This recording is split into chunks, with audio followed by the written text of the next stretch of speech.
How have you been? You all right? Yeah, been good. Been doing my deliveries in the meantime.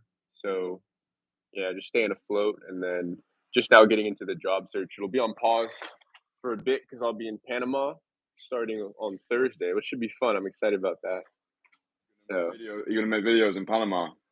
absolutely, yeah. I'm getting my GoPro attachments all sorted so that I'll have something to bring along with me. Yeah, That's good. So you'll be in Panama and I'll be in Bangkok. yeah. We're traveling the world, man. This is what we Mate, fucking dreamed of. It's crazy. that's the one, man. International lifestyle all the way. I do think that's a Yeah. massive game changer though in the modern marketplace that we live in. My goal was always to go global, like as fast as Yeah. possible. I knew that I wanted to have international lifestyle. I just think when you have that, you unlock a lot of new dating pools. I think that's one of the Yeah. reasons why guys are so restricted. It's like they're choosing to be stuck in one city, and it's like, oh, I don't like the girls here. Well, maybe you should do something about it. Like I've done, and I didn't start Yeah. off being anything special. I just had a desire to change my situation. I think that segues nicely into this conversation. So I've titled this one "I'm quitting dating" or something provocative like that. Um, just to because I've seen a lot of guys in the modern internet hinterland complaining that life is difficult right now. It's difficult to attract somebody, or modern dating is fucked, and all this blah blah bullshit. So I thought we would make a live stream to send a healthy dose of optimism to the way of guys who may be struggling at the moment. Because I think we both have been in positions in our life where we weren't the person or we weren't the people that we wanted to be at that moment in time, and we took action steps to actually improve our lives, our dating, and all that stuff. So yeah, I'll hand it over to you. Like, what do you want to say on this topic, if anything? If not, we can just call it a day. Yeah. Yeah, that sounds about good. 2 minute live. Well, no, the I have a different um, start point than you because you say you always knew that you wanted to live this international lifestyle, and personally, I didn't. It was for me. It was unlocked specifically during our experience in Warsaw together, where I was just going to Warsaw to learn the skill. Like I had no idea that I would like being out of the country, but it's just you couldn't get into the U.S. at the time, and but what I found was it unlocked so many potential experiences, so many paths that I can cross with people that I never would have met otherwise, that never would have made their way over to San Francisco, California. And yeah, to segue that into the topic that we're talking about, it adds so many layers to what we can call our game or our ability to date, to attract, because it adds so much depth to your character because you've now experienced other people, other cultures, other countries, and you have more in your tool belt so that when you let's say you go back home, you bring back all of these new experiences. And yeah, I find myself just naturally bringing all of this stuff up in conversation. So and we wildly enough, I find a lot of crossovers. Like I'll meet people that have randomly been to Cyprus. That happened recently, or that have randomly been to Warsaw, Poland. Or I met a girl out here that was her family's initially from Poland, and it's like right away there's some common ground immediately. And so that I found that just the sheer fact that I've traveled and it's only been 2 countries has already amplified my ability to date even within my own country, and that's before we cross over into to international land. So Yeah, I think a mantra that got said to me once was "winners quit," and when I first heard that, I was like, I don't understand that. But basically, the gist is, if you're in a situation that you don't like, then leave it. Like, quit that thing to start something else. If you're working a job that you hate, quit that job to pursue something better. And I think the same is applicable to the city that you're based in right now. Not you personally, but when I was living in Leeds, for example, I knew that I didn't want that to be a permanent thing. I very much use that as a training ground to get my reps in, to learn this skill. But it was always in my mind to leave, even the UK, like just to leave and just to actually venture further afield. I think a lot of guys who become disillusioned with dating or day game, it's like there's no variety there. It's just the same stuff, rinse and repeat for the next 10 years of their lives. It's like, oh, go approach the same type of girl at the same time on the same streets, stay in the same city, work the same job in a city that you despise. I just think I would love more guys to recognize that going international is actually pretty straightforward.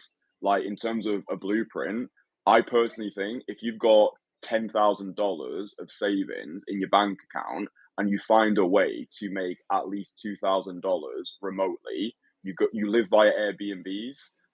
When you go to a new place, you just get stuck in straight away. So none of this like staying in your apartment, just being on your own. Like you are forging a new identity in foreign lands. But I think that's just a super practical blueprint. I think guys make it unnecessarily complicated. Like, oh, it's going to take me 10 years to be able to live internationally.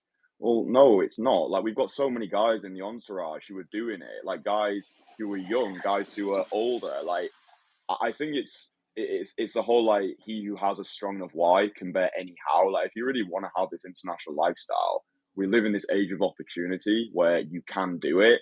Like, both of us are living proof of that, and it's not like we're special in any way. Like, we didn't have some like rich father who's just like giving us money, some like fucking trust fund kid. So I think guys have got unrealistic expectations of what they're actually capable of, and yeah, like you say, And you have gone. yeah, that's the best case scenario. That is, you're able to find a way to make money while you're out of the country. That's like best case scenario. But that's not the only alternative either.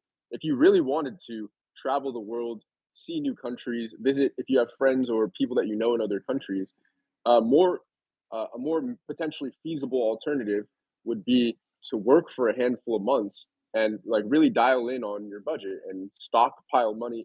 I mean, it takes, if it's 2,000 a month to live abroad, then what? That's putting $500 a month away into your bank account. That's spending 500 less dollars on alcohol and clothes and dates and whatever you're doing typically, and just literally setting that aside. So January, February, March, April, you're working your ass off to save some money so that come, let's say, May, June, you're able to spend 2 months in another country. So I mean, that's a more, like, let's say, realistic way to do things if you don't want to change your entire career field. But yeah, I mean, of course, if you're able to make money while being overseas, like that's what attracted me to programming. That's the sole reason I got into it. And yeah, it was, but just to offer an alternative there, there are ways. Like if you truly want something, and you'll find ways to make it work, and that's just another way, and that's a very practical way too. Anybody can stockpile money for a few months. No, that is a really good point. I know some establishments offer these like work sabbaticals as well. So a friend of mine is doing that at the moment, where you can take a career break. So you can Oh take wow. 7 months off paid leave for you to then travel the world, because then it works for their benefit as well, because they don't have to replace you permanently. They still pay your wages. You're going to go travel the world to go hashtag find yourself. And it's beneficial for, like, obviously you need to have that conversation with your employer.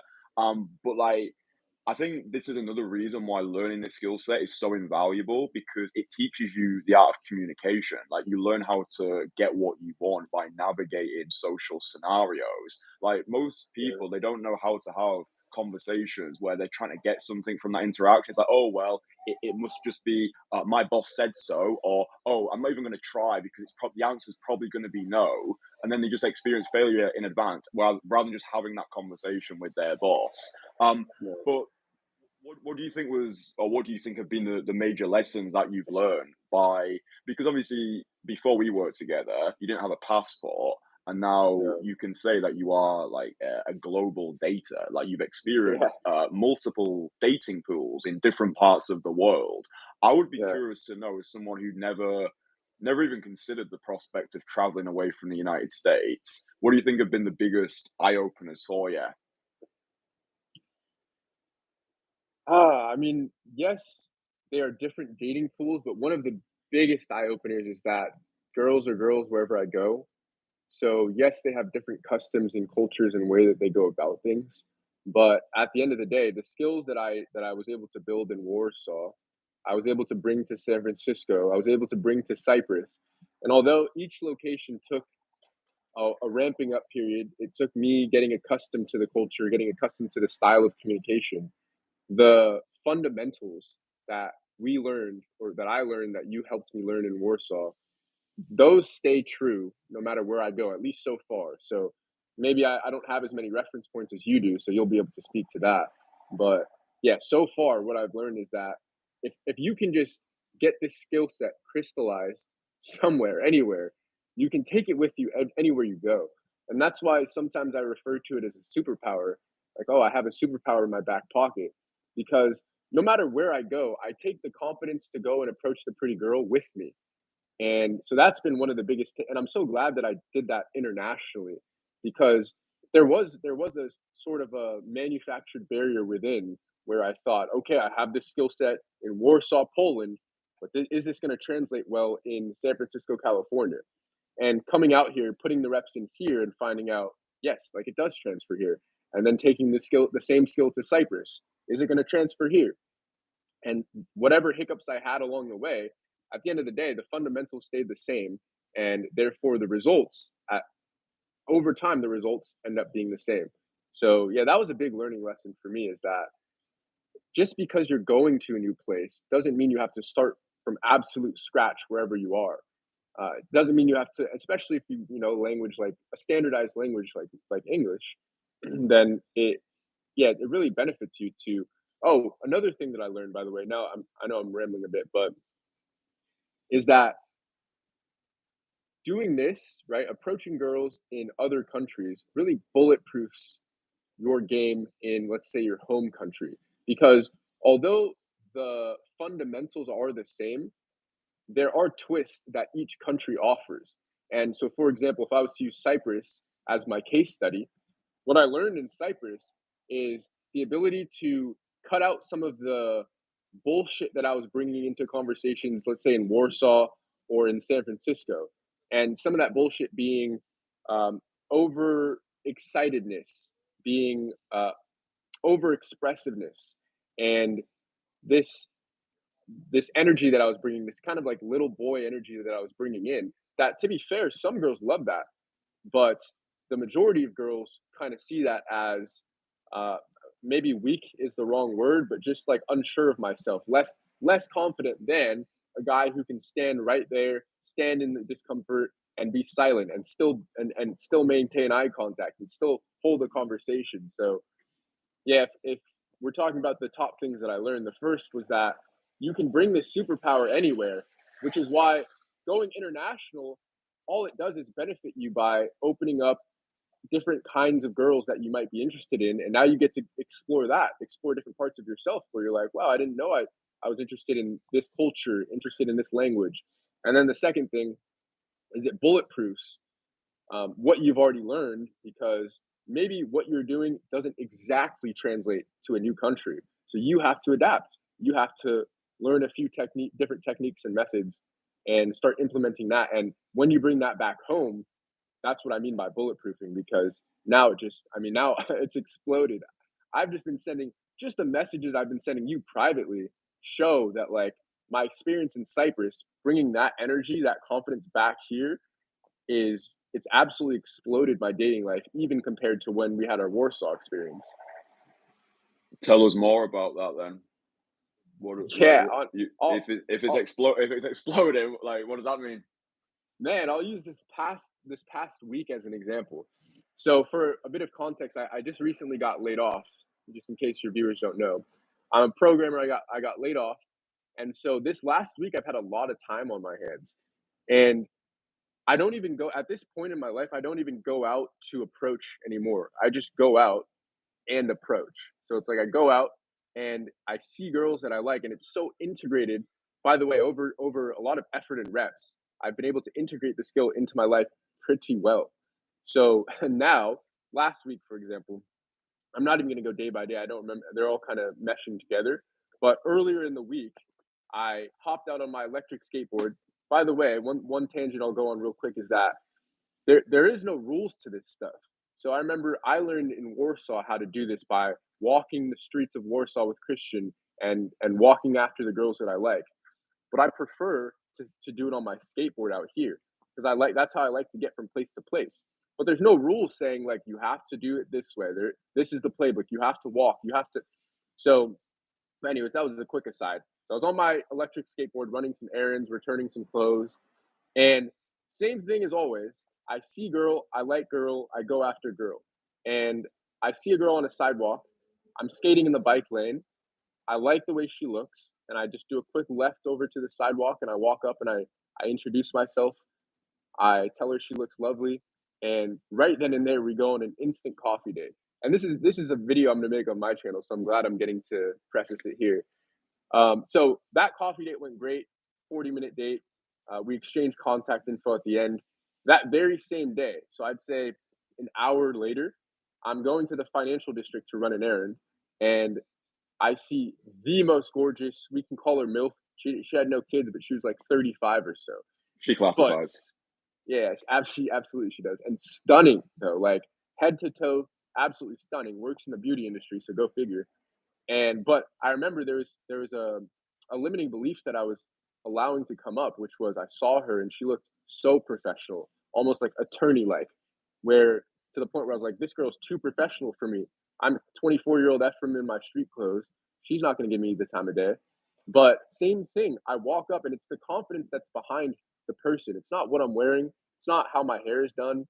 It's not how old I am, but it's the confidence that's conveyed, the confidence that I earned in other countries, and I literally attach that confidence to my everyday character now, and now I can walk through life with it and go up to girls with it. And same thing, she cracks open.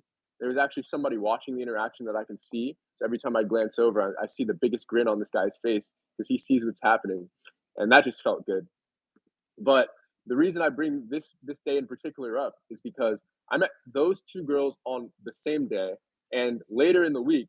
So Friday night, the beauty industry girl, the one that I thought, she's 35, but I'm like, she's way out of my fucking league. She's pretty. She's more professional than me. She has more life experience than me. We go to a cocktail bar in the financial district, have ourselves a great date, go to a couple different venues, and then I wake up next to her the next day, and that's why we had to cancel that live stream that day. Shout out Kristian. And so I wake up Saturday morning, have myself a lovely day, hang out with my mom, take her to the gym. She makes us a meal. I spend some time at the park just taking in the sunlight. And all throughout the day, I'm texting the coffee date girl. So met her the exact same day as beauty industry girl, right? And that Saturday, so this is only a couple of days ago, we end up hanging out. We go on a little evening park date. I take her to get some ice cream. We end up back here. We're playing cards. And then I wake up next to her on Sunday. And I don't say this to brag. I say this to spell out my life, my current lifestyle in a very realistic way. Because it's not even been a year yet. I met Kristian for the first time in March 2023. It's still February. It's not even been a year yet. And I am breaking through the craziest barriers that I never thought would have been possible for me. I remember I sat down with myself. I was thinking, I was like, I thought that my dating life, if it were ever to be close to this, it wouldn't be until I was like 34, 35, super well established in my career, had a lot of money, had a lot of shiny things, had dressed way more professionally. But all it took was a little bit of courage, a little bit of applied courage. Well, a lot of applied courage is what it took, and time and effort and energy put towards this skill set, and it allows me to sit on a live stream and tell you my fucking dating life exploded, and then just walk you through the past week as a case study. It's like prior to that, I would have to dig deep for stories that happened months ago or weeks ago, and now it's like, no, this was like a couple of days ago. I met a girl and I met another girl same day, and then I hung out with both of them the same weekend. And it's still hard for me to wrap my head around the fact that this is possible. But that's why Kristian and I feel the need, the duty to share it with you, because there's girls for all of us. There's plenty to go around. So Yeah, it's interesting as well because you were saying about how maybe at one point in your life you felt as though you needed to be a certain way or you had to wait to a certain point. yeah, I think that is being plugged into the minds of so many men these days. Like you have to be like this like jacked gazillionaire who is like 35 years old, who's got like all of the beautiful facial and bodily aesthetics. Like you have to basically be like a Superman or like a 10 out of 10 in every department. Otherwise, you can't even begin this journey. Yeah, and I think that's a troubling aspect. I think that's why a lot of guys are getting just disillusioned and deflated by modern dating. But I think they also need to take responsibility as well and realize the online world makes things out way worse than the real world actually is. I think if you're spending the majority of your life online, you're going to take in so many negative and self-limiting beliefs. I think one of the best things that guys can do is just to have a week, just go dark for a week, like no internet, no social media, no red pill content for a week. Just get outside, start speaking to people, start thinking, oh, where can I take my life? Where do I want to go? Who's the person that I want to become? Reverse engineering it. But what what do you think has been the biggest shift for you? Like, because you were in that position where you probably thought you needed to be a certain way. So Yeah. Well, what's well. So, firstly, I'll start with this. So, because I love what you just said. I was at a bar recently, and I'll keep this intro quick. There was a guy to my right, and aesthetically he was on point. Guy was gorgeous. He had this trendy mustache that they wear out here in San Francisco. He had the Chelsea boots, ripped to the fucking nines. Every vein was popping out of his arms, and nice haircut. And he was a friendly guy. Like, we were chatting with each other. We were playing pool together, and I was like, all right, this is a pretty cool, solid guy. And to my left, this scrawny, middle-aged, buzz cut, slightly balding guy in a very standard button up. Didn't look anything. Some old school Vans on, black pants. Nothing special. But if a girl were to walk into the bar and look around and say, like, who's running this shit, it would have been guy on my left, scrawny, older, balding guy. And I intro it this way because I remember I was reflecting on that the next day, and I was like, what is it about this guy that seemed so much more confident, collected, sure of himself than the guy who aesthetically looked not, 10 out of 10? And what the kind of concept that I came up with was that if we're looking at ourselves as like a video game character, let's say, the guy to my right put all of his skill points, all of his attribute points into his appearance, into his physical presence, into the way that he walks into a room and now everybody can see that he's jacked and he's but what the guy on the left did is put all of his skill points into his character, into his personality, into going out and interacting with people. And so I realized that there's two different like buckets that we're trying to fill, and there's probably more than two.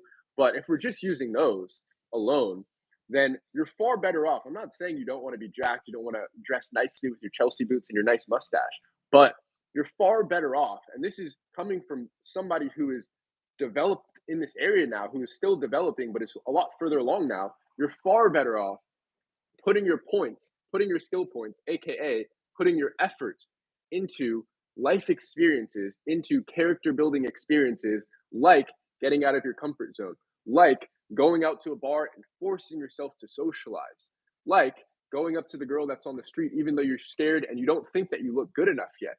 Because although these acts will probably end in rejection, which is the thing you're avoiding all along, what you're not realizing about the rejection is these are points that you're putting into a category. Like, these are experiences that you're gaining, that you're adding to your character, that you can reflect on, that you can remember, that you can use, extract knowledge from, and apply them into future approaches that you're going to do.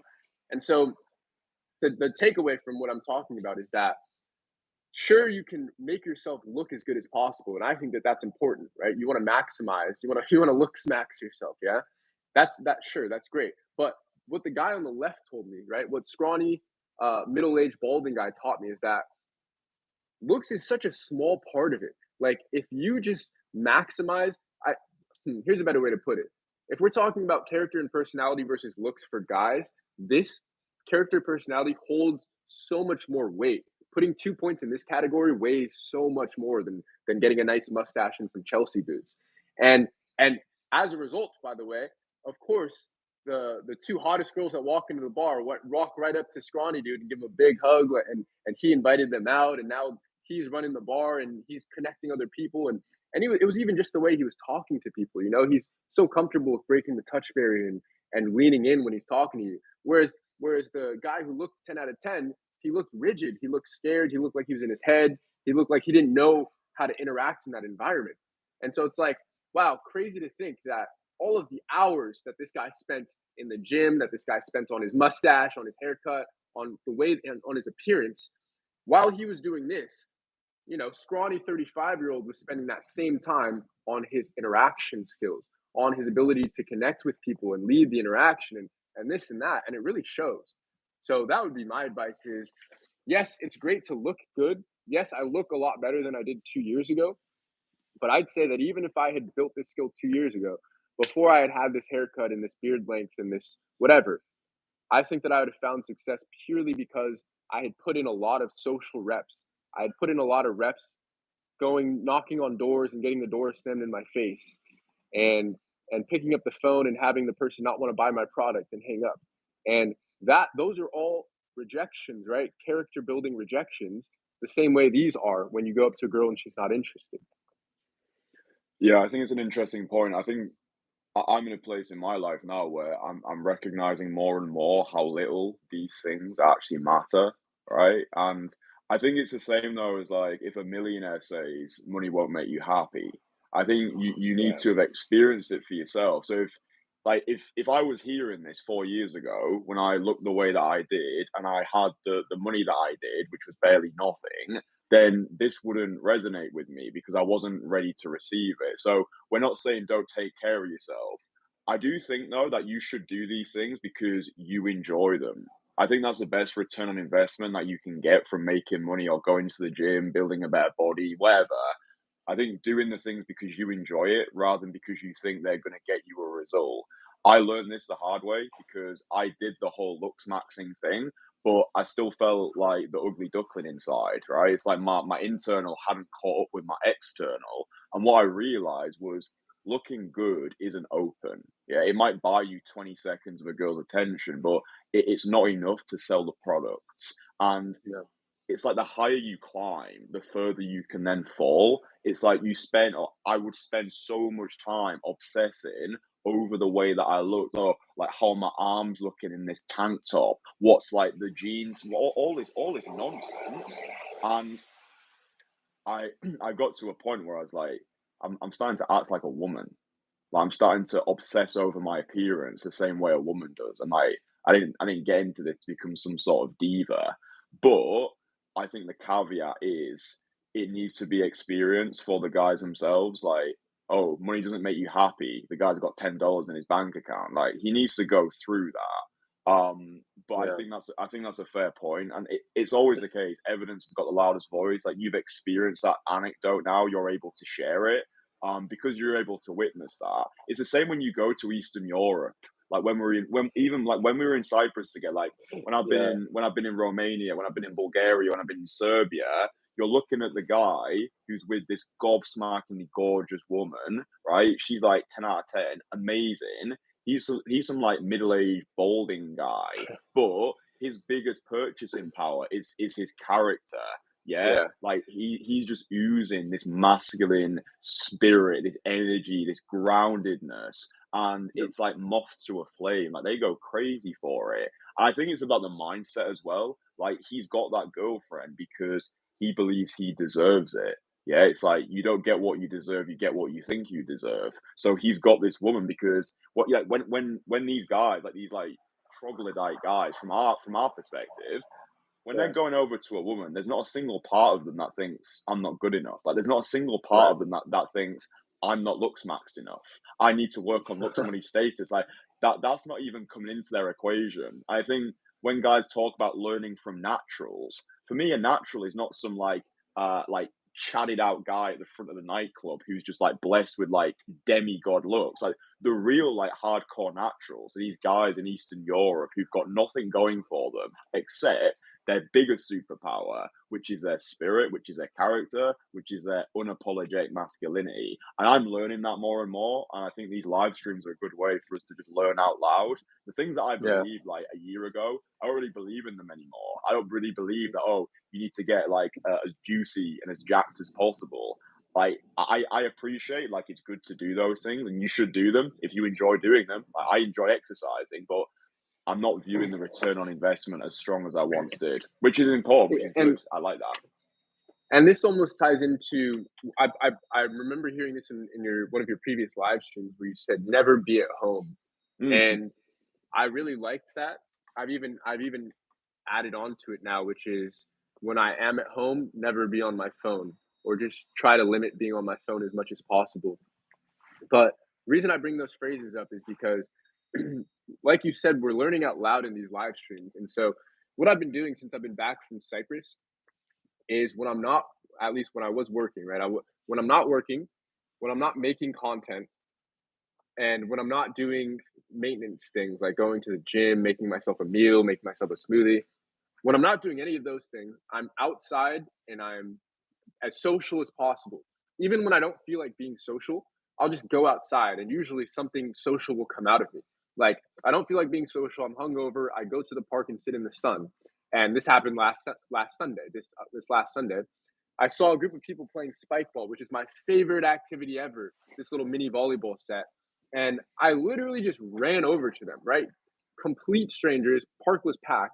And I just jogged right over and I said, "Hey, what's up, guys? I love spike ball. Can I join you?" And it's simple things like that. Like that's an example of what I was talking about when I say putting a skill point, putting a rep in the character building category in that side of your life. So, yes, you want to look great. And I agree with what you say, where it's hard to hear this when you're not looking good from people that look good saying, "Oh, you don't need this. Trust me." I understand that it's difficult to hear that. But I guess a better way to put it is if I could have gone back in my life and taken some effort out of me grinding at the gym, me trying to make sure that I have the nicest clothes or the nicest haircut, I would take some of that effort and literally just put it on going outside. I would literally take that effort and just go have more social experiences, because I think that that's like at, for where I am at life in life right now, I think that's like the most important thing that I can be doing with my free time right now is gathering as many experiences as possible, because the more experiences that I have to reflect on, the more reference points that I have in my mind, the more normal every new environment feels to me, then the more confidence I'll be able to bring to that new environment. And so that's what I'm trying to do. I'm trying to go to these environments alone, go to these bars alone, and just make something happen. And I'm not going into these bars thinking like, "Oh shit, I if I see a cute girl, I have to do this. If I see like I'm just going with a blank slate. I'm going with an empty mind, and I am admitting to myself I'm a bit nervous to do this. I'm a bit nervous to go out. But what I notice is that you do it once, the second time is easier. You do it 5 times, the 10th time is easier. And so now I'm going out to these bars with pool tables, and I'm just walking in and feeling as though I run the show now because I've been in this environment before. And so it's the same thing with approaching a girl. It's you need to have been in the environment before you get to feel comfortable doing it. So of course it's scary. Of course you think that you need to look beautiful and perfect to do this, because maybe the guys that you've watched, they all look good, or maybe the movie stars that you see that you think are the only people that can do this shit, yeah, they look 10 out of 10.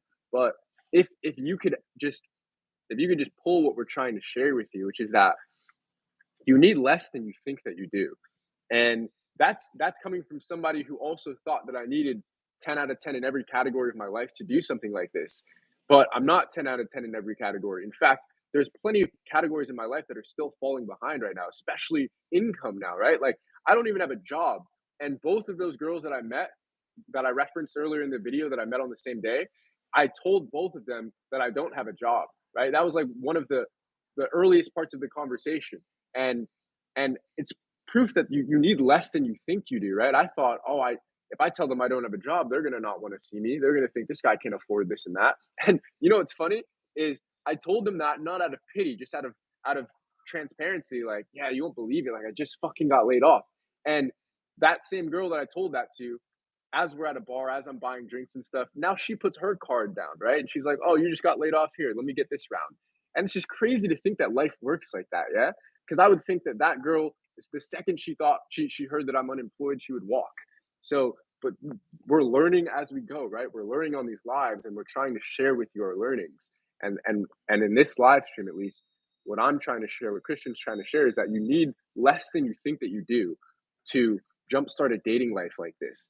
And But the most important thing you need, that's always going to be the common theme in this, is the ridiculous amount of courage. And that courage, it needs to be cultivated. You have to grow it and gather it, and you don't just get it, right? You have to go first without the courage, and then it becomes, and then you start building it over time, over reps.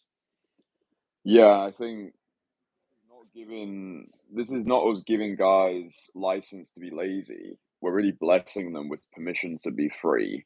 I think there's just so much garbage on the internet these days, and guys have failed before they've even got started. I do think that this discussion so far, hopefully, has gave a lot of optimism to guys because they think, like you say, oh, I could actually do this thing. Like, wait, I Yeah, could actually get the life that I want. Oh, I don't actually have to put all of these restrictions on myself. I do think that guys, though, I do think they take comfort in the negativity. I think the negativity can become very addictive.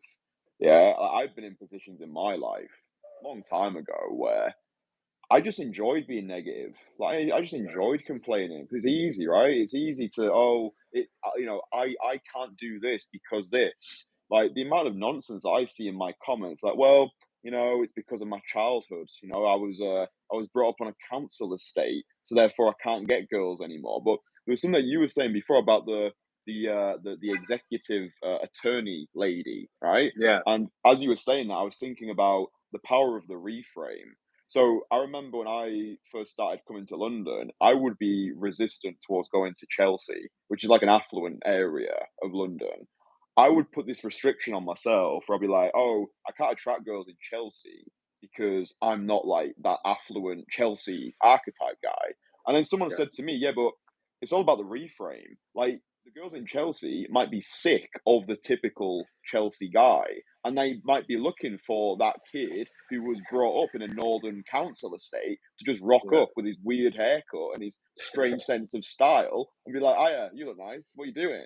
So like the reframe, yeah, it's like you're doing it all despite it all. Like you don't know what she's in the market for. You don't know what she's sick of. Like that attorney lady milkshake woman that you met, she probably saw you and thought, well, this is a breath of fresh air. Like right, I'm so done with these corporate guys who just all wear the tight suits and they've got like so much money that everything else has lost meaning. Like she probably saw you and thought, finally, a break yeah, from the norm. So I do think that that notion of the reframe is so important. Being like, well, yeah, okay, it's like what Henry Ford said, like whether you think you can or you can't, you're right either way. So I think like the power of belief, you know what I mean? Just like erring on the side of optimism. Because nothing's real anyway. Like you say, yeah, nothing's real. We're just creating these random stories. We don't know anything yeah, about this woman. And we've like yeah. projected all of our insecurities onto her. So, don't listen to I what they say, go see. Yeah, well, I remember, yeah, when I that's why I added that bit at the beginning where I talked about, you taught me and we were walking down the streets, and now I like to skate down the streets. But I bring it up because, just like anything, there is no rules to this either. So I wanted structure to be there because it's easier to learn something when there are guardrails, right? When there are boundaries. This is how we do things. This is the playbook. This is what you say. And that is a training wheel version of this, and that is the necessary version to learn. Like, especially a skill set that's as difficult to pick up as this, you need the guardrails there. You need the boundaries. But yeah, as I move through life now with the superpower in my back pocket, I'm realizing just how far I can stretch things. Like I am just in the bike lane, just looking around, seeing cute girls and acting on impulse and running up to them. And there's so many random ways that I'm doing it where sometimes I skate in front of them, I stop, I pick up my board, I stop them right head on. And it's like, and it's so versatile the way you can do things. But what I wanted to say is I remember specifically that girl, corporate attorney girl.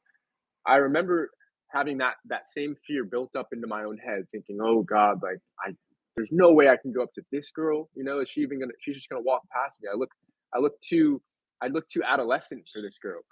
And as soon as I delivered the compliment, it's like that whole persona that I saw that I assumed that she would have just dropped, and it went from corporate attorney guy who just got laid off. It went from that dynamic, which was only internal, by the way, which is only a dynamic that I had built up in my head. It went from that to man and woman. Like it went straight to that dynamic where it's I'm a guy and I have my hard eyes gleaming at you because you look so beautiful and you're a girl and you like this bold, insane, brash action that I've just taken, and you're giving me the hard eyes because of it too.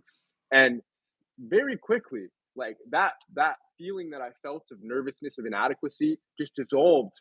And but here's the key: it didn't go away until I did the action.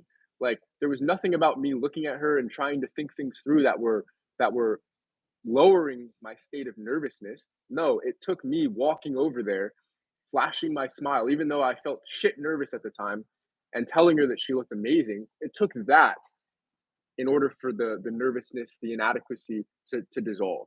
So there's no getting around the action portion of this. Like that is the most important part, and will continue to always be the most important part. Is you get the feeling, you get the confidence, you get the neutrality, you get the emotional stability and the emotional resilience after doing the action.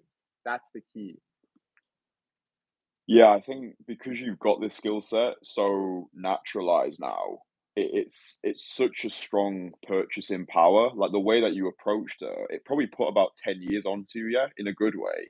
Like Yeah, it's like if you've yeah, just gone into the military rather than being like some like right at the bottom, it's like you're already a general because like you've got so much experience. You've gone to the military and like, bro, you ain't starting at the low ranks. You're going straight to brigadier.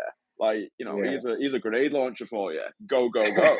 So I think like just actually forging that identity through cold approach. And I think this is what guys don't understand about cold approach. I had had this guy comment on one of my streams. He was like, "Yeah, I tried cold approach for 6 years. It's not worth it." I'm like, I could just imagine like how this guy is operating, what his belief systems are. Like it's basically like saying marketing doesn't work. Oh, cold approach doesn't work. It's like, dude, like it works as long as you do. I think it needs to be understood that this is not just going over to girls on the street saying something and hoping that they like you. It's this holistic transformative experience which demands so much from you. You are transforming as an individual, like you're transforming who you are at your very core. If you did it for 6 years and you got nothing, that's your fault. You Yeah, suck, and your ego is so big that you can't even accept that there are areas that you are completely unaware of. Like there's so many places that you can look at, like recording the audio of your conversation, getting someone to give you feedback. Are you staying in the same city? You're probably giving off a creepy vibe. Maybe you stink. Maybe you dress terrible. Maybe you're out of shape. Maybe you don't have a job. Maybe you do have a job, but it depresses you, so you're depressed. I don't know. Like there's yeah. just so many factors. So I think to label this skill set as it doesn't work, it's no, you're the problem, and unfortunately, you can't see that. Yeah, and what I'm realizing about myself too, in the direction I want to take this content in this channel, is I no longer want to speak to the people that don't want to be helped. I think for a long while I wanted every guy that ever came across my content to feel inspired, to feel this feeling within themselves, to want to act and to want to build the skill. But now what I'm realizing is that just like you and I, well, let's use you for an example. You've got hundreds of people commenting just random shit about cold approach doesn't work, or these questions that they're not even relevant to like the skill set at all. And then you have guys like me. You have guys like the people that earn their way into the entourage that came across your content, and none of that came up in my mind. Right, the first question that I had when I saw that this skill, and you were showing your London infields, and I saw George in one of the videos. The first thing that came up into my mind was, how do I get in contact with this guy? How can I learn this skill set as quickly as possible? There was no bullshit about, oh, well, how difficult is it going to be for me to learn this? Oh, well, am I going to have to go through? How long will it take? Is it realistic that I can learn this in like a 2 week timeline?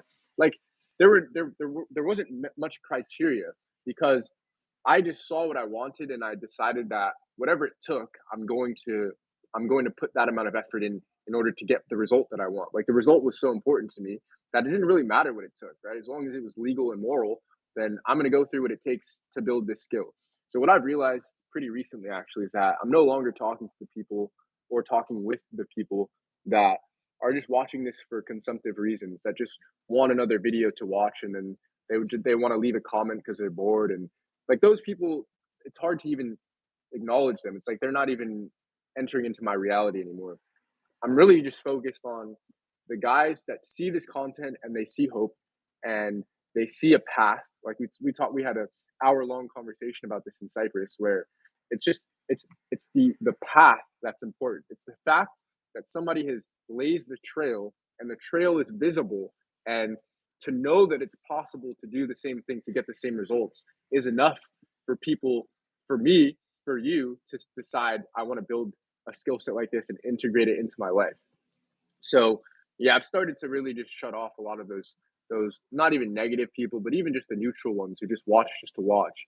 And I appreciate the view and the like and all of the the algorithm that you're adding to my channel, but in reality, it's the very few people that actually see this content and they think, wow, this is possible. Like, wow, if I reach out to this person, my life can change for the better in the same way. Those are the people that I'm interested in talking to now.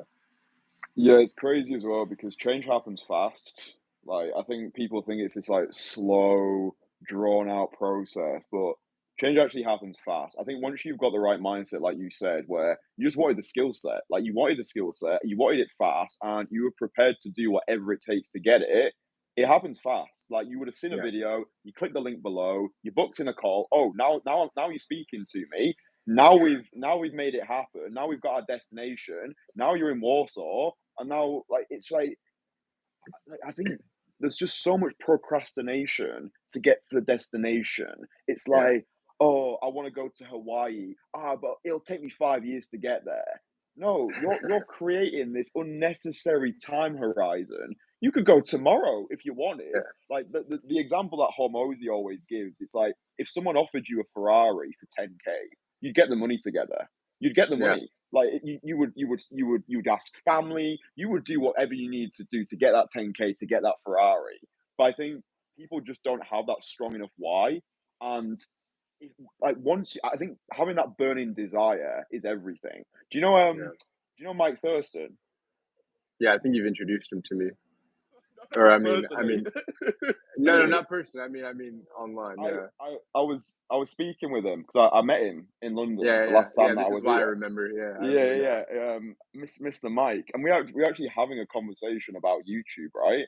And he said something really interesting to me. He was like, the people who come forward to work with you, they're the ones who are silent. They're not liking the videos. They're not commenting on the videos. They're just watching in the distance. So it's like all of this white noise that gets projected online. It's like that's such a tiny percent of our audience who are actually going to come forward and work with us. The rest is Yeah, just white noise. And I just think that's interesting. I think we spoke about this before when we were in Cyprus. Like we're speaking to such a small amount of the audience, but that's what we're creating this content for. We're creating the content to attract our people and just repel the rest because the yeah, rest just really they're either not ready to receive it, which is fine, or they're never going to be ready to receive it. And like you say, we can't save everybody. Like we can't. yeah, And it's unrealistic to think that. No one else is going to come and save these people. It's up to them to actually change. It's like the whole when yeah, the student is ready, the master will appear. I think you were probably in the right position in your life to receive this information. Maybe two yeah. years ago, maybe you weren't ready to receive it. Right. Yeah, I agree. And yeah, I really like this new direction that we're taking with this more targeted kind of content, this more polarizing content. Because, like you say, although it's going to repel some people, what's more important than that, it's that it's going to hyper attract the people that we're actually talking to. And on that theme, part of what's going to repel them is what I'll say now, which is, like you said, it's this change doesn't have to be long and drawn out and tedious and take years and years. But the counter to that, which is that it's a very difficult skill set. The counter to the change not taking years and years is that it's going to be this hyper difficult period of your life where you are doing things that are so abnormal to you. Your nervous system is going to be thrown so far off track because you're literally facing the fear of all fears. Like if we draw this out on a graph, approaching a girl sober and randomly in broad daylight while there's people around is probably close to the top of your list as far as things that scare you socially. And so, but that is why it doesn't take years to learn this skill. It's because it's so scary. So few people are willing to do it, that the few that are willing to put themselves through the fire and learn this skill set are going to progress so fast. And it ties back even into that skill point analogy that I was using. You're taking your points, you're taking your character points, and instead of putting them on these passive, easy areas like dress, like the gym, like plucking your eyebrows and getting your eyebrows done, like instead of putting them in these areas that I'm sure will benefit you in some way, I'm not taking that away from you, but if to get to where, like, let's say to get to a dating life that you and I have, for example, and I'm only a year into this, right? To get to this place, I would have had to put a whole lot of effort and skill points into my appearance and my look and whatever. And this would have been the drawn out process, right? This would have been the process that does take me 5 to 10 years. I would have had to been so swole and so, and in my opinion, I still wouldn't have had the kind of dating life that I have now, because I still wouldn't have had the tools to actually make something happen with these women. So, but obviously you can say I'm biased. So let's say somehow I would have gathered up enough courage through these reps in the gym, through these nice clothes that I'm now buying and wearing, and the nice car that I was able to purchase when I'm 30. Maybe that would have given me enough confidence to now go into these conversations and make something happen.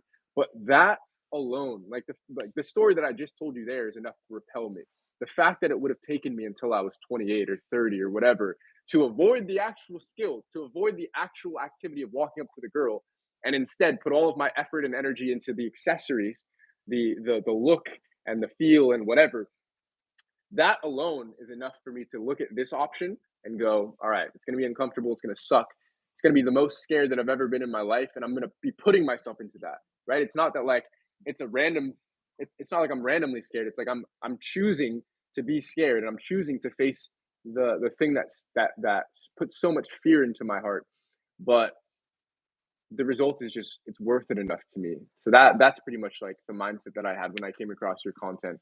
Was I could tell that it wasn't going to take a long time, because just like any other skill, it's something that you put reps into and you get better with over time, and you course correct over time. However, the content of the skill, like the content of what it takes to build the skill, is the most difficult thing. Unless you're in the military, it's the most difficult thing you're ever going to do in your entire life. At least, so let's just say socially, right? Because there's plenty of things that people do on a daily basis, but socially, I maybe stand-up comedy is harder. I can't think of anything aside from that that's harder than walking up to a girl on the street, stone cold sober, with all of these seemingly judging eyes looking at you. And for that reason, because it's that difficult, that's why it works quickly.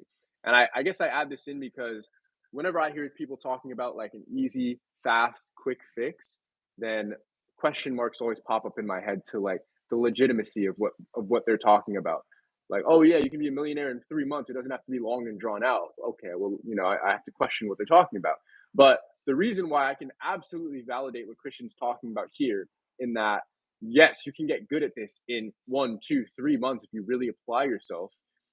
And the reason I can validate this is because of the content of what you're actually learning. It's just so, it's kind of like the boot camp I took, where I condensed 4 years of college into this one very narrow but very intense 4 month period of learning how to program. But it took me waking up early, going to sleep late, and pulling my hair out because of stress, and not shutting off every social connection for 4 months. Like, it took a very intense act in order to produce that result. So similar to that here, it's going to take a very aggressive act, a lot of courage that you'll have to cultivate within yourself to make something happen here.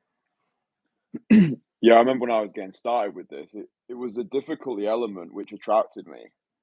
Like I've always I've always enjoyed that. I've always enjoyed the obscure sides of life. It's why I was attracted to becoming a magician, or when I did my solo skydives when I was like 18. Like I enjoy metaphorical gauntlet laid out for me. If someone says something like, most people can't do this, or most people would never even try, by the way, this is going to be the most difficult task you're ever going to undertake, I'm like, dude, sign me up. Like, the more difficult it is, the more desire I have to actually want to do it. But I think because we live in such an age of delayed, instant gratification, where everything is available, the swipe of a screen or the touch of a but oh, this is going to take effort. Oh, I'm out.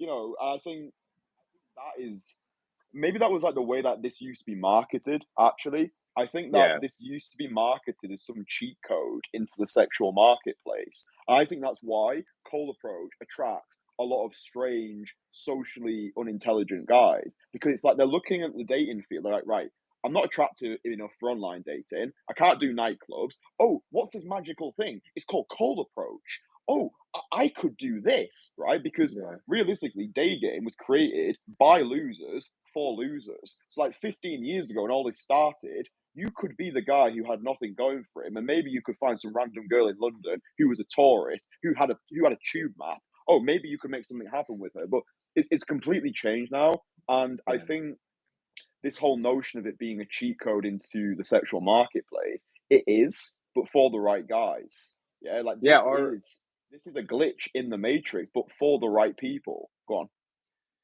Yeah, which is why I like our unique angle to it because I agree. I think before it was marketed as, which is probably what repelled me, right? It was marketed as a cheat code for guys who already were having no luck in their dating life to all of a sudden overnight be able to get laid on the spot by going up to the girl at the bus stop. Whereas the spin that we're taking, the spin that Christian and I take on this is holistic growth within yourself. And as a result, you will be able to build this skill set. And I think it's a way more sustainable approach because the prior approach would be stay where you are, don't improve any other aspect of your life, and just use this as the cheat code to get laid. And that was, I'm sure, the guys that were taking the shotgun approach, that were going up to 20 girls a day and getting one phone number maybe, and then finally getting laid. Whereas the angle we're taking is that's not worth your time. What's worth your time is getting over your fears, this being one of them, one of many, but this being one and one important one. And as a result of you becoming the most fuckable version of yourself, as Christian would say, as a result of that, this skill set will not only become easier and more feasible to build, but it'll become more effective. A year ago, I wasn't meeting two girls on the same day and then seeing them both on the same weekend, even though I had built the skill. But there was so much more within me that I had to fix. There were so many more just little nuanced things about my personality and my character and the way that I'm running and leading my own life that I had to get on track. And I'm still getting on track. But just the difference that almost a year makes is insane. And this is what we're talking about here. It's like day game, cold approach. It's the smallest portion of what we're discussing here. And that's why the daily lives are so beautiful because you get to see a glimpse into Christian's life that you don't normally get to see. Before the daily lives, maybe you're seeing Christian as a guy who goes out and day games all the time.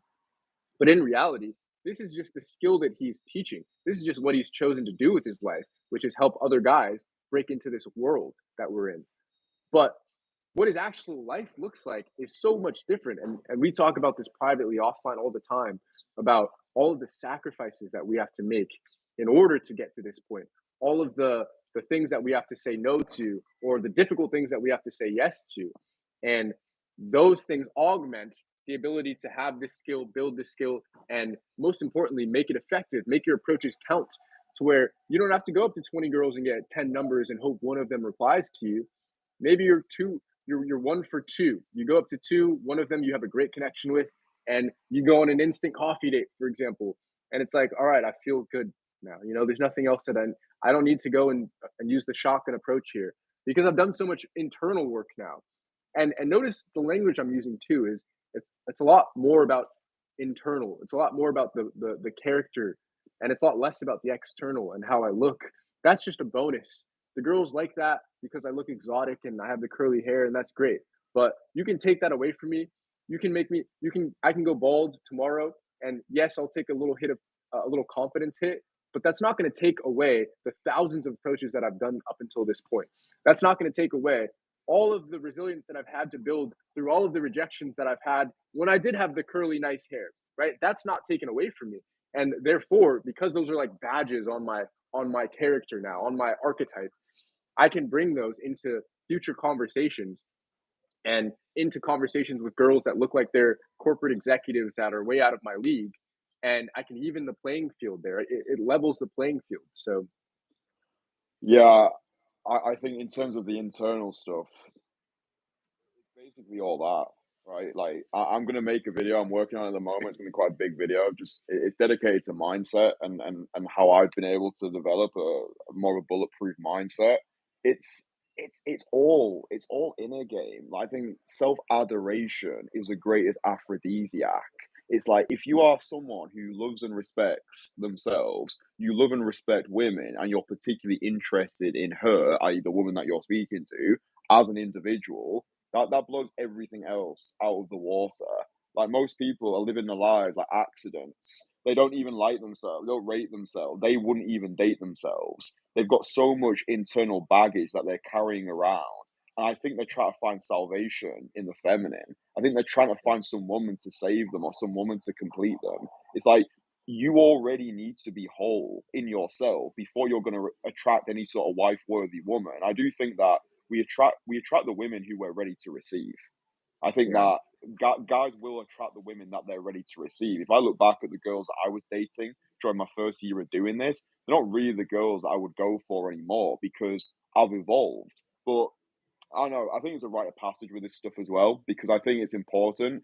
I don't want to get too far removed from people. Like there might be guys watching this right now. They're right at the start of their journey. Like I was at the start of my journey 4 years ago. So I don't want to get like too high and mighty where I'm so far removed from those people.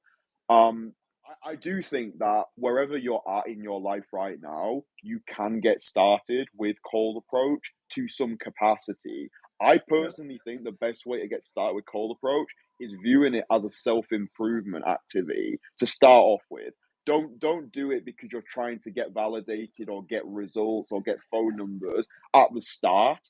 I would say for the first, let's just say 30 days, if you're trying to do this skill on your own, do it purely as a self-improvement exercise. Do it to build your character.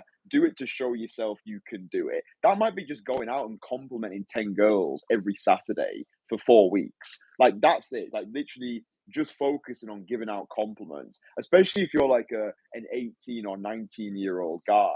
You're just not the guy that you need to be right now. However, you yeah. can start putting the reps in early, and then the future version of you is going to thank you because you've already gone through that rite of passage phase.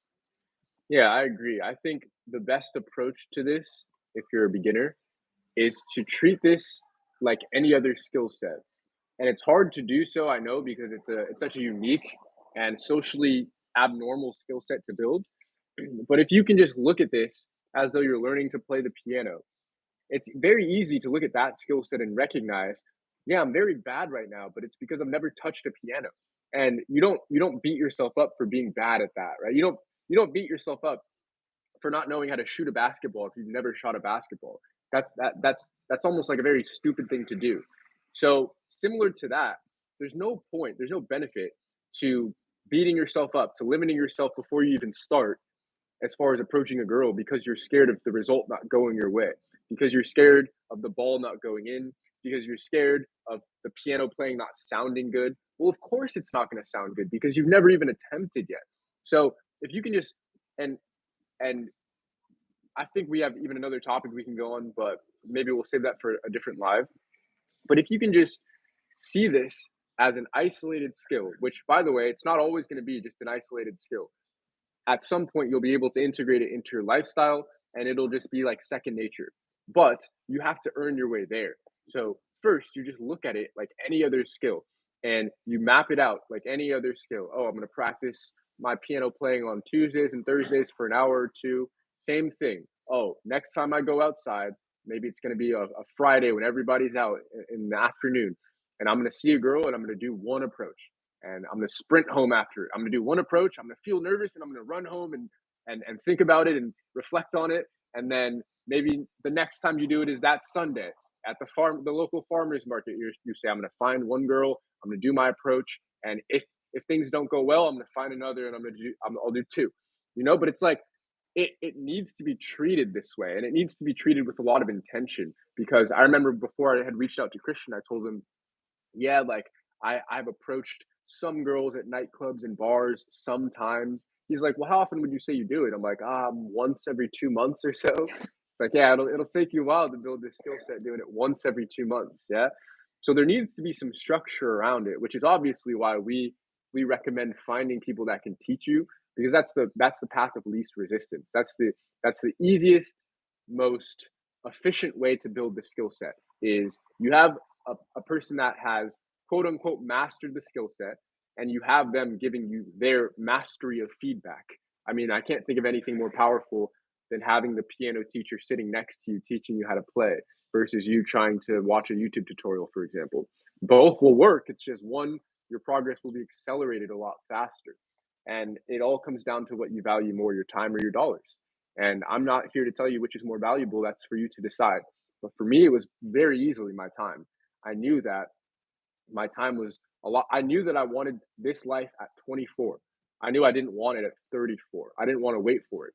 I know that I'll be on to bigger and better things when I'm 34, and I've already gone through this phase of my life. And if I want to reintroduce the phase, I have the skill set in my back pocket still. But the point is that I didn't want to wait 10, 20 years before I had all of the things, before I learned a skill set like this. I wanted to do it as fast as possible. So, yeah, I mean, you pay with your time or your dollars. Yeah, I think we made the point before, the importance of mastering this skill set so you can forget about women. Like women become less important when you know you can actually attract them into your life. Yeah.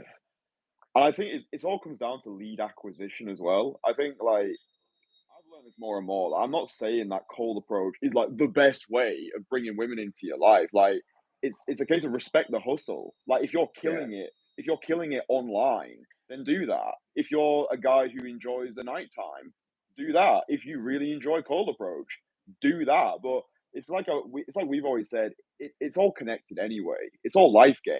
Do you know what I mean? Like Yeah. wherever you go in the world, you're always going to find yourself. And it's like once you have got the skill set to talk to people, it doesn't matter about the environment anymore because it's all about you, the person that you are, and the aura that you're giving off in that environment. Like that skanky, scrawny guy you were talking about before, I guarantee he's just dominating every environment he goes into because he just thinks he's a dog bollocks. He's probably like his IQ is that low. He doesn't even have time for any sort of like emotionally. It's just like I went to school with these guys and they're just absolute naturals. Like Yeah. they're not good. They're not good looking in the slightest. Like they just have they have no social intelligence. They have no social calibration. They're just like Yeah. complete cavemen. But it just works. Yeah. So, but I think that's just important. It is like it's lead acquisition, but I don't subscribe to any of this like night game, day game, sunset game. I think it's all just one. It's like, oh no, the color of the sky has changed. It's like, oh no, Yeah. I'm melting. I can't use the skill anymore. But it's just funny. Guys get so like autistic about it. Like, oh, but what about night game? It's like, yeah, but mate, it's still the same thing. It's like they're still girls. You can still talk to them. It's just funny. Uh, Yeah. yeah, I think the final thing that I was going to leave on is I just remember the first phone conversation that we had, and it was basically where you were explaining your pain to me, like the position that Yeah. you're in and what you wanted out of it. And Hmm. I remember you were saying to me like what you wanted to get out of the experience, like what your ideal reality actually looks like. Just recount that for me because the reason why I asked this is Yeah. because Wow. the things that we put out into the world, they come true. Yeah. So it's Yeah. like people don't understand the power of language. It's like by you sharing your master vision with me over the phone and then you paying money to make this happen, everything that you wanted, probably better actually, but like everything that you said you wanted, you've now got. I think this is why it's crucial for guys to be careful with what they wish for. Like the things that you're putting out into the world, it's going to come true. Yeah, whether you think you can or you can't, you're right either way. So, what was it like? What was the vision that you shared with me, which you're now living? Yeah. No, I'm glad the reason I busted open a smile there is because I hadn't thought about that sentence that we spoke about, or that question that you asked me. I hadn't thought about it ever since, and it's funny having that reintroduced a year later when I'm living it now. Um, yeah, that conversation was. I came to you. I said, "Look, I've seen your." One of the first things I said was, "Look, I've seen your videos. I need no further proof that you know what you're doing." So I basically told you, like, I'm sold. I'm not really here to negotiate. And what I said was, when you asked what is my ideal reality, I explained that right now. I would get a couple of matches every few months on dating apps, which usually led to nowhere. I would pass by pretty girls, multiple. I was living in San Francisco still at the time. I would pass by multiple pretty girls on a daily basis, girls that I wish I could have, I could introduce into my life, but just I didn't know. I just didn't have the tools to do it. Like that's the. It's simply put, that is it. I just didn't know that there was a skill set that would be able to bridge that gap between me and pretty girls at a park. I didn't know that I could bridge that gap ever. I didn't know that that was even possible. I thought that I would have to see that same girl at a nightclub somewhere, or I'd have to see her on Tinder in order to ever actually create an interaction with her. I didn't because I was thinking I was operating within the realm of the rules that we talked about. I thought that there were rules as far as how society works, and one of them is that strangers they don't walk right up to strangers and declare their desire. I thought that that was too socially abnormal. I thought that the cops would be looking at me weird. I thought that other people would be running up to save the day because they think I'm harassing her. That those are the barriers I'd put in place. And yeah, when you asked me, well, what does your ideal dating life look like? I said, I just want to be able to see the girl that I like and make something happen with her. And regardless of if she reciprocates or not, regardless of if she's also attracted to me or not, I just want to have the confidence to attempt that. I want to see the girl that I like on the sidewalk and have the balls to attempt to go over to her and make something happen. And and as far as like my extrapolated dating life, I said that I want to be meeting new women in new locations. And because I'm really at least at that point and still at this point in my life, I'm not looking for a relationship. I'm not looking for anything too serious or long term. There's just too much growth that I have within me still that I need to uncover within myself. So that was the reality that I had projected to you that I wanted. And if I'm being like 100% transparent, I wasn't 100% sure that you can help me get there. I saw your videos and I saw your infields, but I didn't think that I could ever be that guy that was doing what you were doing. Really, I was just hoping that you would give me like 1% of what you could do and I could like sometimes implement that every now and then at the bar or something.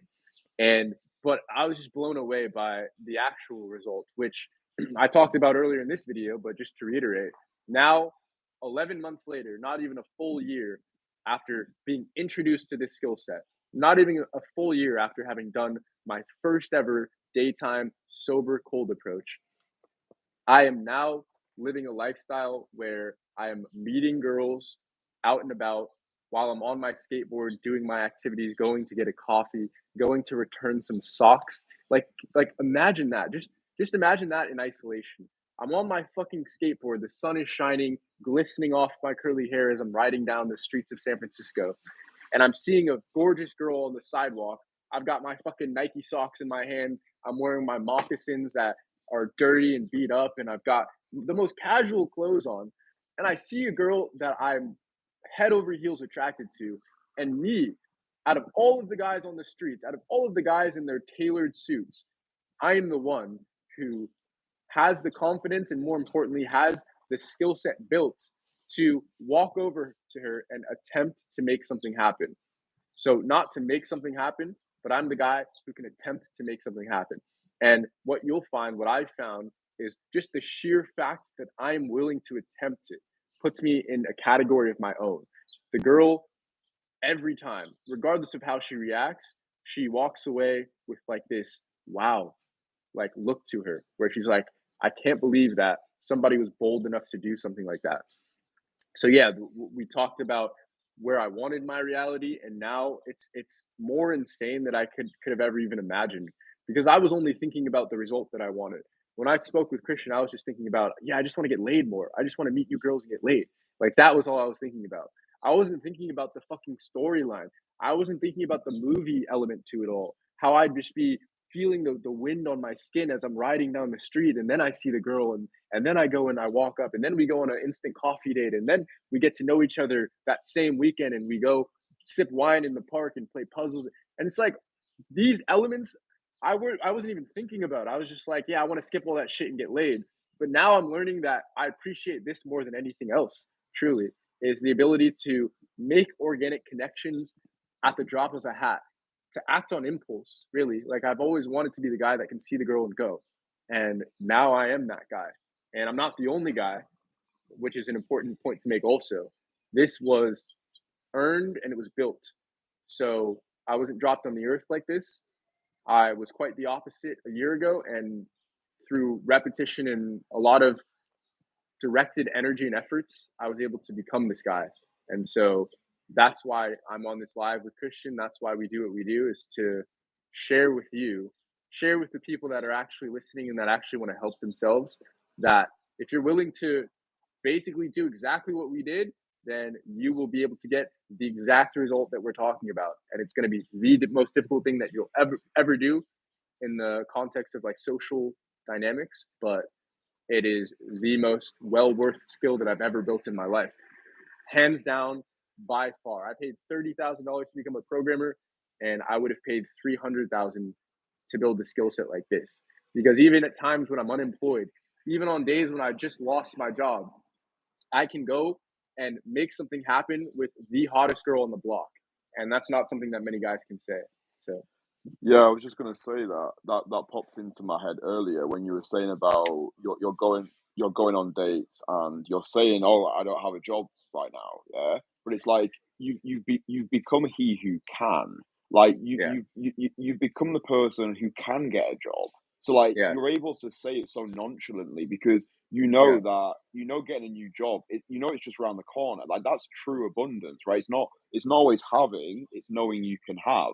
So like that you've built the skill of programming, so you know that a new programming job is only like a click of the fingers away. So like yeah, you're not getting super stressed about it, and you're able to just be like, yeah, I don't have a job at the moment because you've got such belief in yourself as a human being. You've got the skill set. You know that, oh well, if this person doesn't like you, you've got the skill to be able to find so many other options that life has just become this abundant playing ground for you now.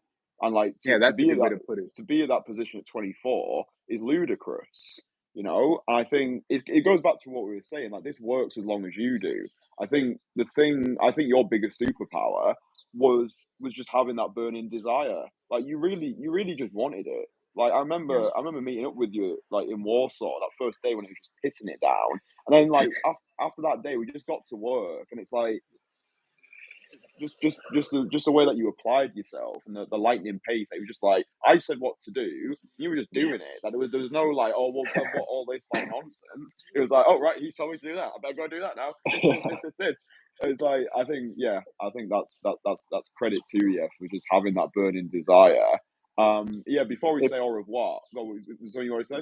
yeah, well, just on that, while we're on that note, if you boys are curious what I was thinking and how I felt that first day where Kristian and I worked together, because maybe you're looking at me and you're like, okay, this guy's built a skill, he's far removed.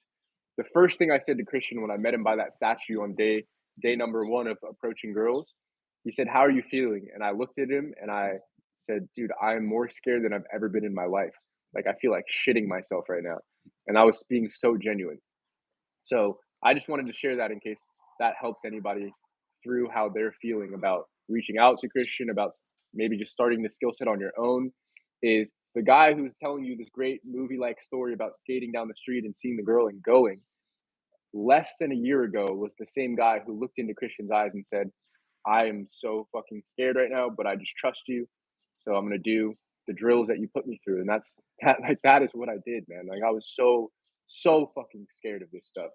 And I don't know how to communicate that any better to you besides showing you the videos that I took when I was scared. So I'm glad that you suggested that I take those daily videos, because now I can look back on those. Now I can share those with guys and say like, look, this is me, same haircut, same beard, same style. This is me less than a year ago. And this is what I was thinking. This is what was going through my head. This is what I thought about myself. And here we are now. And it's just night and day. So it's wild.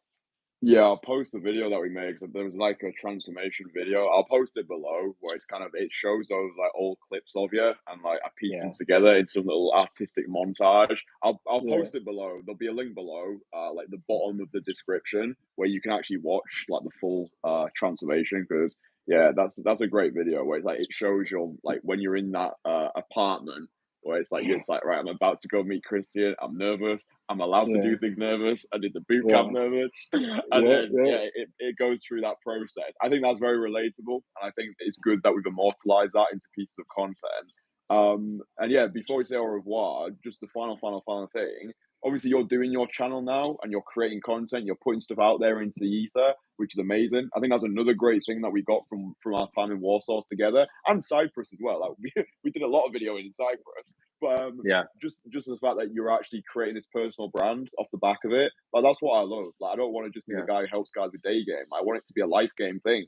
Oh, you start a yeah, YouTube channel. Now you're starting to travel. Now you're doing colder. Like it's just fun. It's great. Like I want everyone who's associated with me to win. And you yeah, doing the YouTube channel is another. It's like another tick on my box. It's like great. yeah. This is amazing. He's transforming himself. This is fucking great.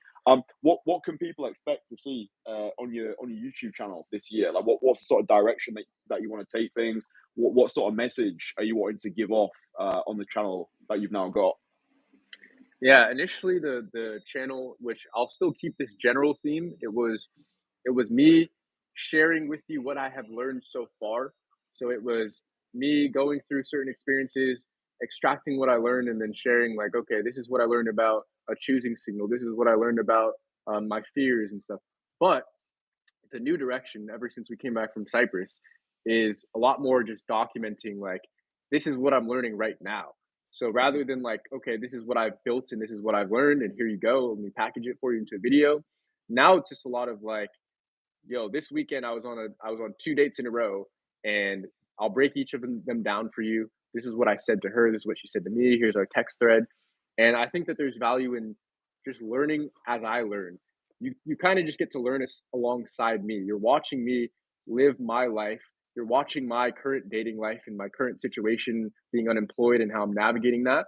And then I'm also just commentating on it. I'm saying like, yeah, by the way, this is what I was thinking when I said this, when I did this, when I chose this venue. And so it's a lot of like learning through doing now rather than just learning through telling. So yeah, if you click over, that's what you can expect to see is just like the lifestyle of somebody who's integrated this kind of a skill set into their life and the benefits that they're reaping because of it. And I'd say the overall goal of the channel is genuinely to inspire people that want to be inspired is a good way to put it. Guys that are not satisfied with their dating life and want to do something about it. I just hope that they can find the channel organically and then make things happen with the content that they watch. So No, it's good. I really like the learning out loud angle. I yeah, think that's what people want these days. They just want this raw, authentic content where they can. It's almost like you're holding their hand through the experience, but it's like you're not positioning yourself as a guru. This actually right. becomes increasingly more difficult when once you start to establish your authority. It's like because I've been doing this for a long time now. It's always a case of whenever I'm making anything, it's we need to go back to the roots. I don't want Yeah, to be perceived as this guru who's in his ivory tower and can no longer relate to anybody else. So people want to see, they want to see the vulnerability. They want to be taken along for the journey, which is why I'm doing these daily lives. I want to learn out loud. I want to share things. I also want to present myself as I am, like as a flawed, infallible human being, like someone who's actually got flaws, got things that they're struggling with, is able to talk openly about self-limiting beliefs or toxic habits.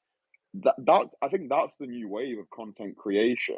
It's not all these fancy yeah, cinematic edits or like fast-paced music video type of things. Like I think people are sick of that. I think they just want real, hard-hitting content which resonates with them on an emotional level and is created by someone who understands them.